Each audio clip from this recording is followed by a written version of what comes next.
It's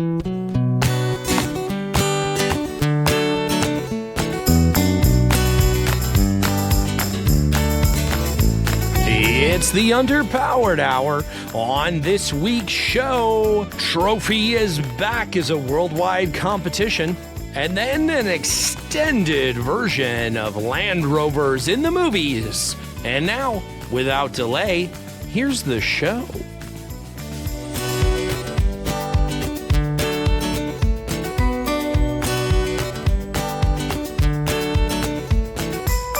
Welcome to the Underpowered Hour. I'm Steve Beres, mild-mannered television executive by day and Land Rover collector by night. You can find out more about our cars and what we're working on at theberescollection.com or follow us on Instagram at theberescollection. I'm joined, as always, by my good friend, Goss. Thank you to everyone joining us today. I am the removable roof to Steven's unibody. I'm the highly dangerous host of podcasting, Ike Goss.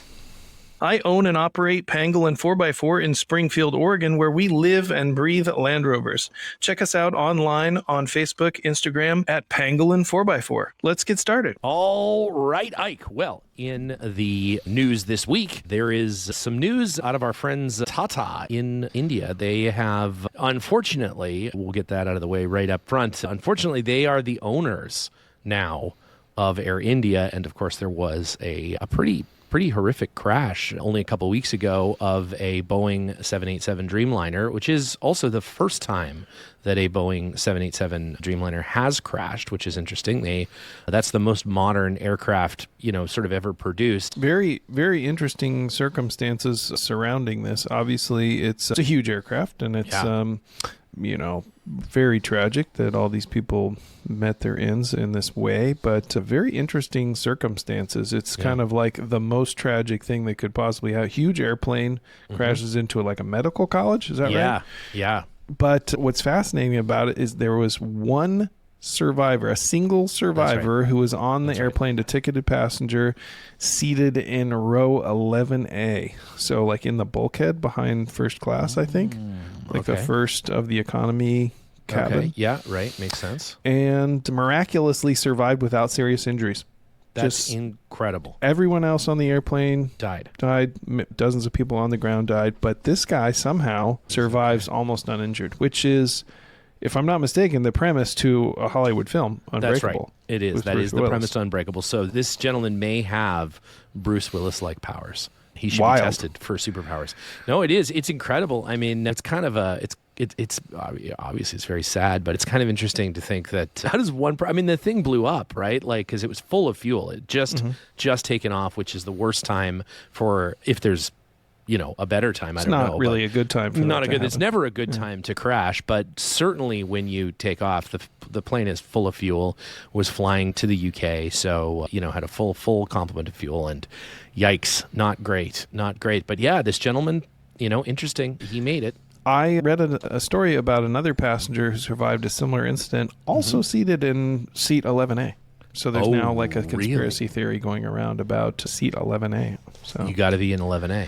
Got to be in 11A. I wonder if seat selection for 11A is going to go up. Yeah, and it's going to be demand pricing. So prices on seat 11A through the roof. Yeah, that's right. Oh my God, that's better than first class now. 11A. Through the roof. But so this is kind of tangential to Land Rover, but Land Rover's parent company, also Tata. So tragic circumstances there. And then also they've revised their forecast for profit in this quarter due to the tariffs. Talk to me a little bit about that. Yeah, that's right. So because, as we all remember here in the U.S., they decided to stop importing Land Rover vehicles for a time period. They, of course, haven't imported Jaguars since they stopped making them, but they decided to hold because of the high tariffs. Now, as of this past weekend, up in Kananaskis, Alberta, where I'm from, actually, they, at the G7, apparently have signed now an agreement.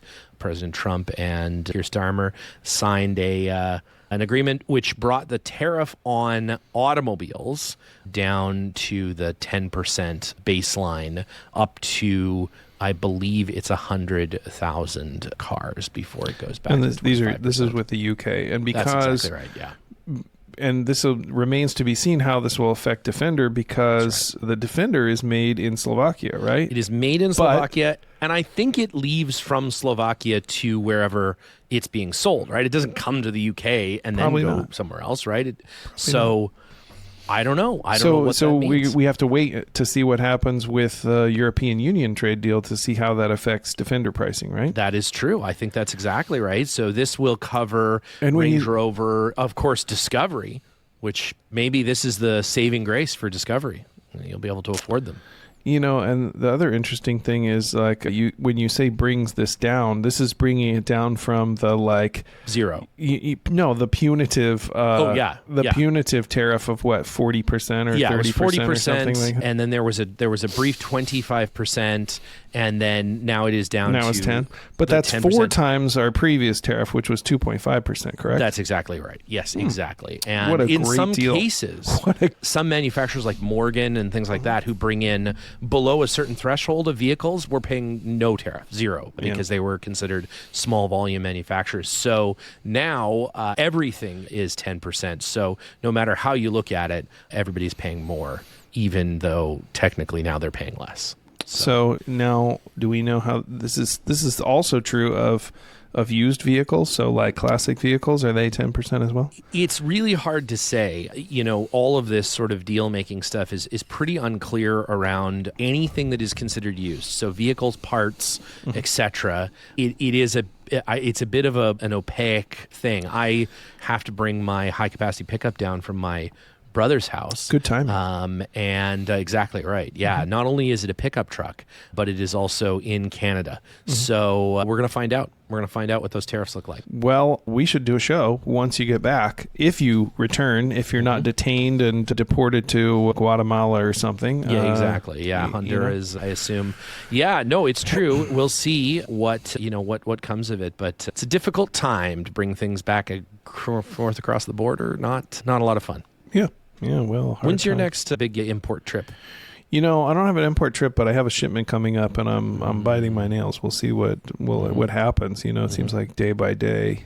It also seems like how energetic is your particular Customs and Border Protection agent that you get that's assigned to your shipment, how it's a lot of work to just keep track of this, even without all of these daily changes in tariffs, there's a lot to know, all these duty schedules and tariff codes and so forth for every product, and there's a lot open to interpretation, but at the same time, it's very complicated in the best of times. And this is just no, it's 2 layers of complexity to something that is already can be very painful. As we've said in the past, it is important to maintain a regular duty schedule. So, it's a digestive thing.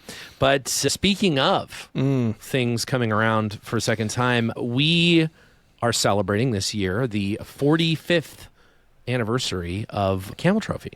So seems like yesterday. I know, right? As we were all gathered around a VHS tape somewhere watching, Bob Ives and company trudge through the brush and things. But just leeches off their own persons. It's really important to have a leech picking partner because you can't get to all the areas. So you got to make sure someone you trust.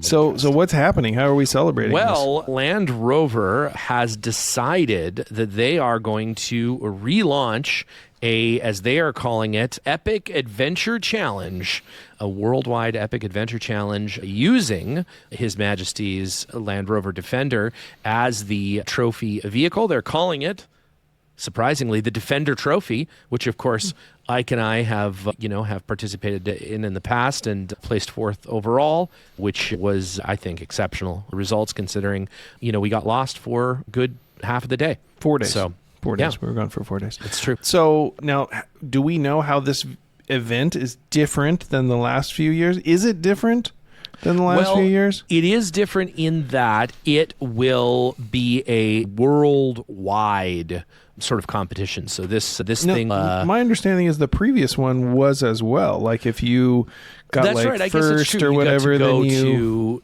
you're right. Eastnor or something Yeah, like that. yeah. There was like an international element to that. Now I watched the promotional video for this event. Did you see that? I did. With the It just looks climbing like they're and the- harassing a rhinoceros. Is It what does it looks. look like It that. looks like Yes, they're it does chasing look a like that. That's rhinoceros right. with the Land That's Rover. right. But Yep. I don't think that actually happens. No, it is only mildly harassing too. Yeah. So hopefully not. But There will be rhinoceroses in the competition.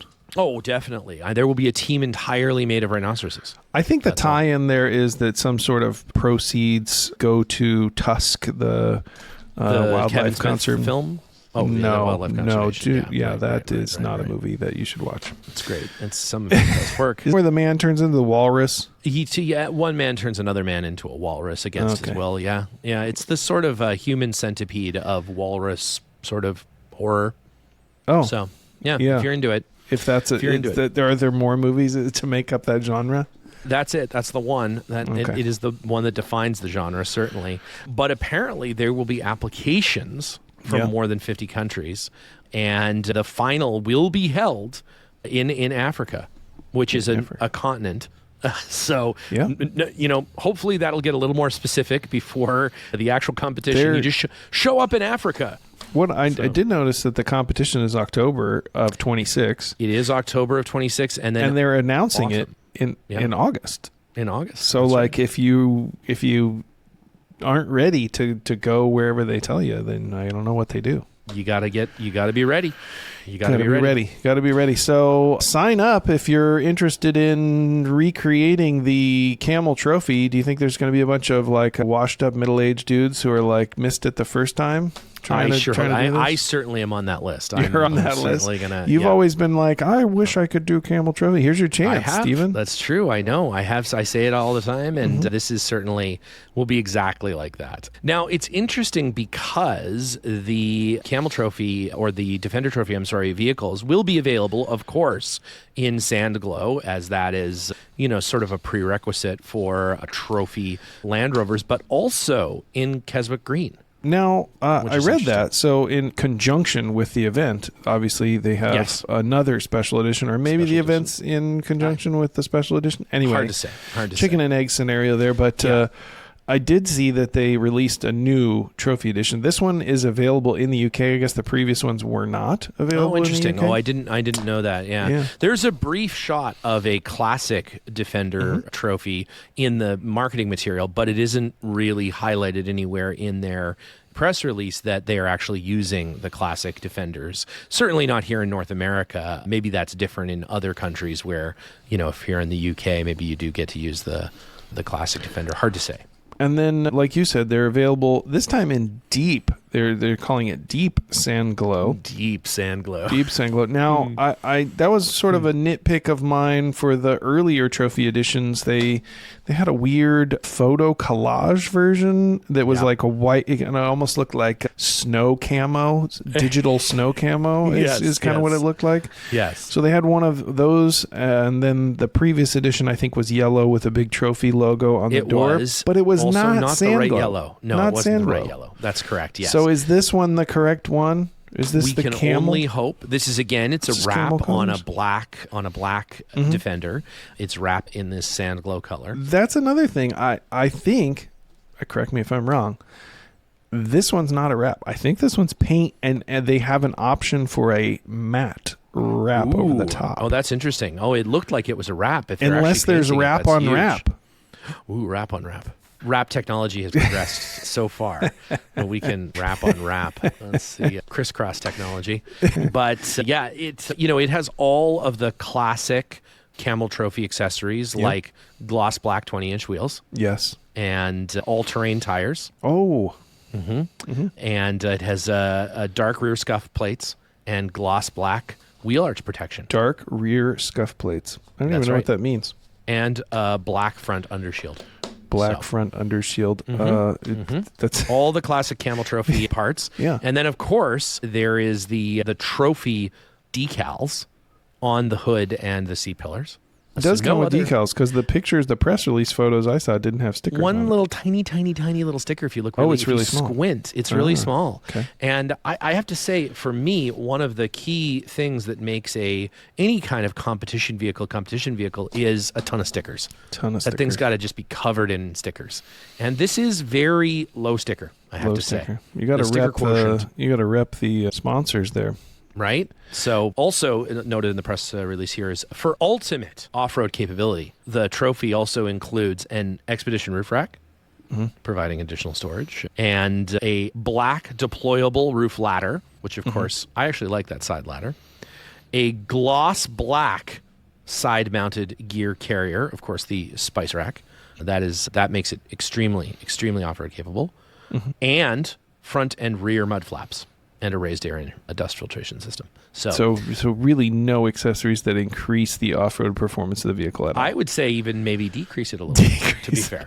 Like a little bit, As we know. No winch. Did the previous one have a winch? Was that available? I want to say there was one that at one point did have a winch. Yes. Okay. This one, no winching, no winch. It has... And it has the wheels that look like steel wheels, but they're really alloy wheels, right? That's right. Exactly. And they're black, which is a sort of a different take on that wheel. Normally they're white, but they should be sand glow, right? They should be. If you want to actually match the original Camel Trophy aesthetic, the wheels are painted the same as the body. So yeah, the carpet matches the drapes or whatever. Well, if you want one, they're going to be available 85,000 UK pounds and whatever that translates into US dollars after tariffs, $473,000, somewhere in there. Yeah. Somewhere in there.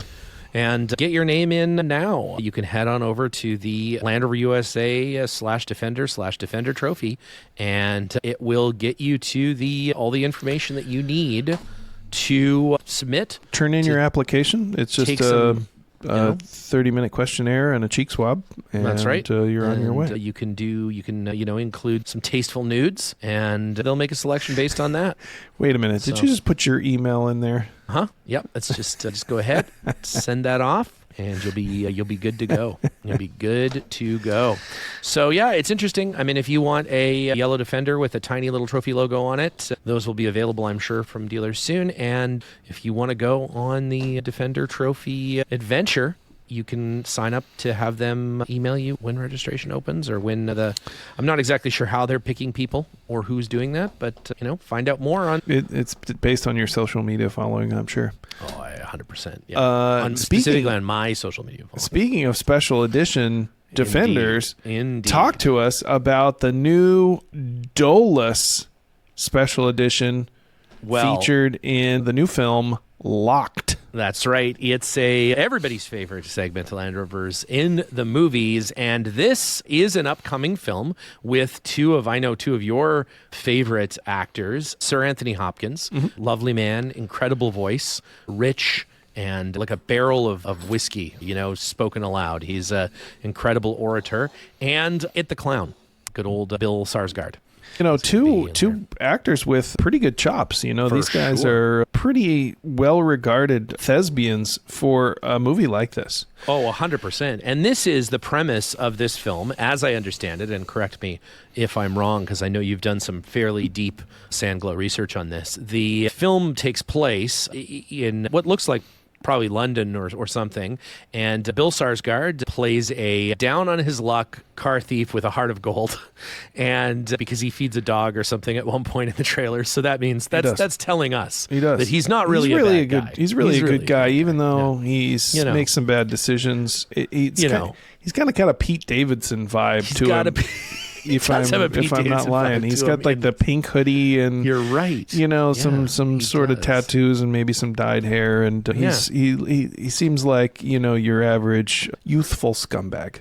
And anyway, so he's roaming the streets of London looking for unlocked cars to I assume steal and then sell for money, and he comes across what appears to be a very customized Land Rover Defender. Yeah. And hops into that, and then hilarity and horror ensues as Anthony Hopkins locks him inside and takes him on a cannonball run through. Yeah, I believe the premise is, the owner is trying to trap someone like this in his car and has modified it in a way that makes it impossible to escape. So it's got like bulletproof glass that's really tinted. People can't see him in there. Can't hear him. And he, as soon as he gets in it, to try and steal it or steal stuff out of it, he's locked inside. And then the owner, Anthony Hopkins, comes on the communication system and says, you're trapped in the car, and I'm gonna get you. I'm gonna do terrible things. So he turns the heat way up, and he turns the air conditioning way down, and he just makes his life miserable. Has a taser in the seat, which I guess is standard equipment on some special edition Defenders. The South African version has that. South African version, of course. It actually doesn't sound that much unlike a road trip with Chris, who doesn't listen to the show. Same thing. You're freezing. It's too hot. It's too cold. So it's just horrible. Tasers. It's just horrible. It's just horrible. Yeah. So this movie is not directed, but produced by Sam Raimi, of Evil Dead fame and one of the greatest niche horror directors of all time. Oh man! And he's produced some great horror movies as well, right? Like he's been involved in some really spectacular. Everybody forgets about Darkman. Oh man, Darkman. Liam Neeson was Darkman. Everybody forgets that. Yeah. And what the hell, I need to revisit. I haven't seen that. It's pretty good. It's silly. I mean, there's some does it hold Liam up? Neeson. When's the last time you saw that? Oh, it was probably a few years ago, and there's some hardcore Sam Raimi moments in that movie that you don't really remember, but you're like, oh, this is right out of Evil Dead. It's great. That's amazing. I'm going to have to revisit that. Now, he's the new Naked Gun Frank Drebin character, right? I love it, and the reason that the producers approached Liam Neeson, apparently, because he's like, well, he has the same last name as Leslie Nielsen, which is the reason that they give for casting Liam Neeson in the film, which I think really sets the tone for the whole movie. It looks absolutely incredible.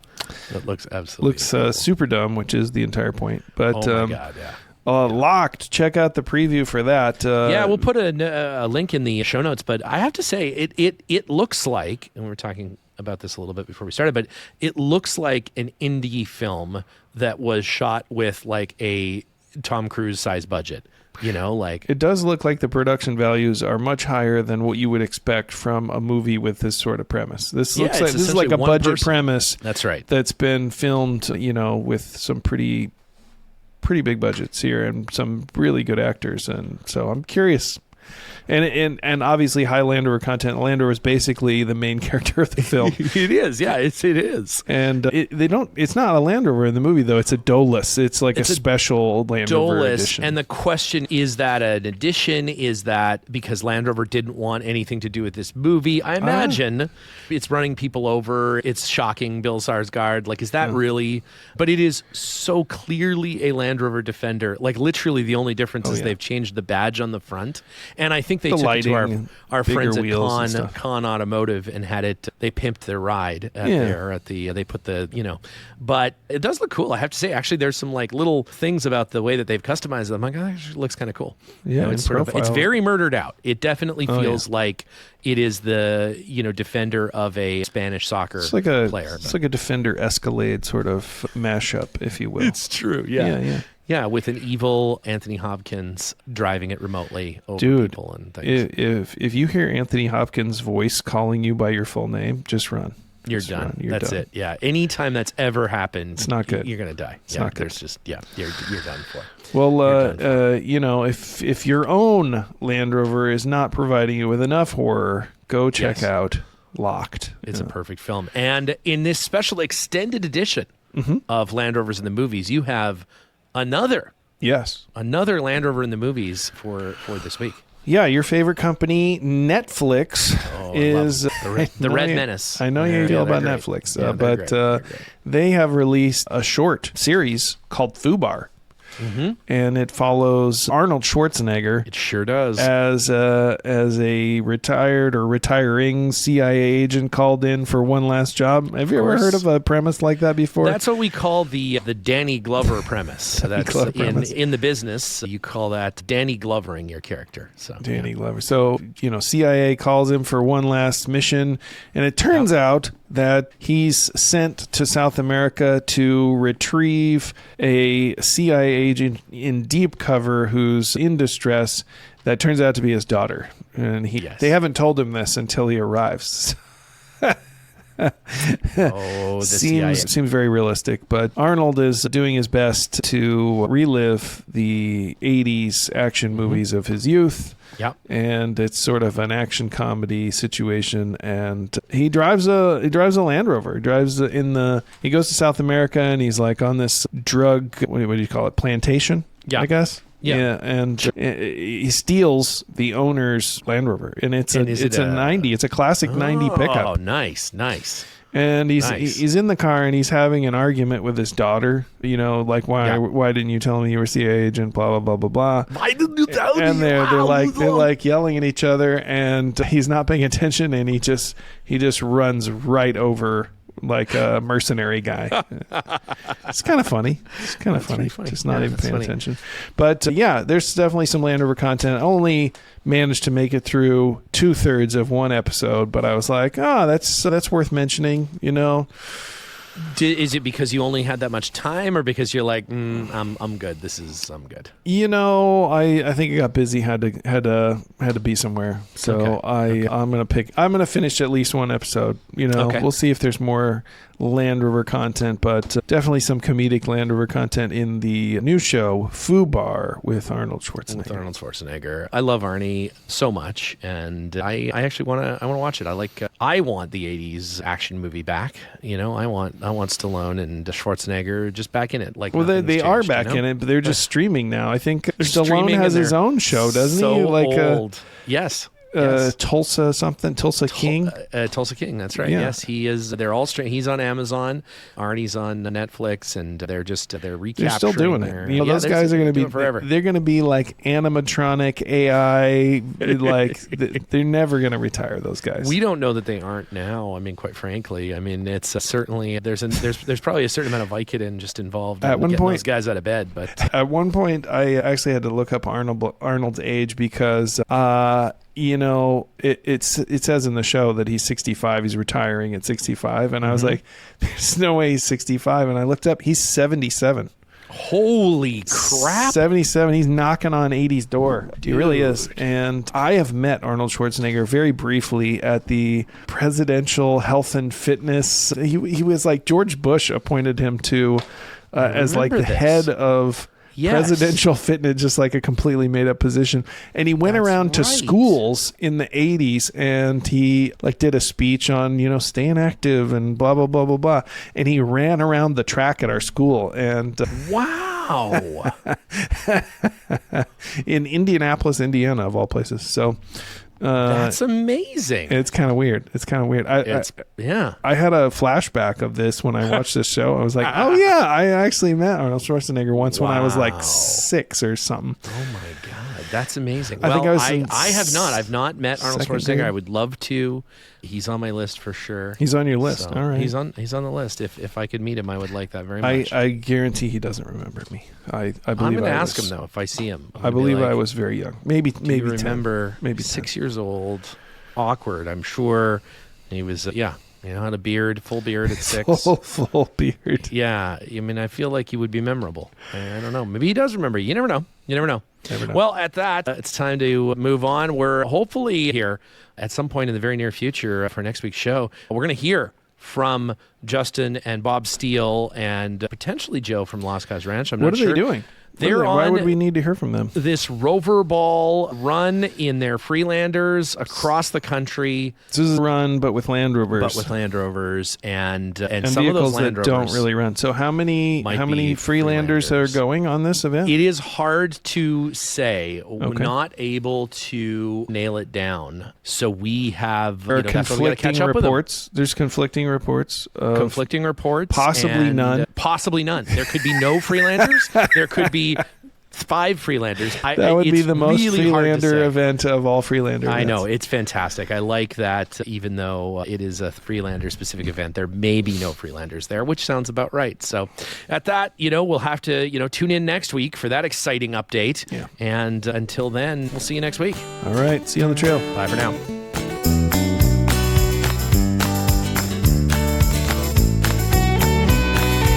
The Underpowered Hour is produced by Liza Beres, Ike Goss, and me, Steve Beres. Pavel Svardov composed and performed our theme music. Consider supporting the show on Patreon, and if you already do, thank you. Your support makes the show possible. For even more, check out our Instagram or Facebook.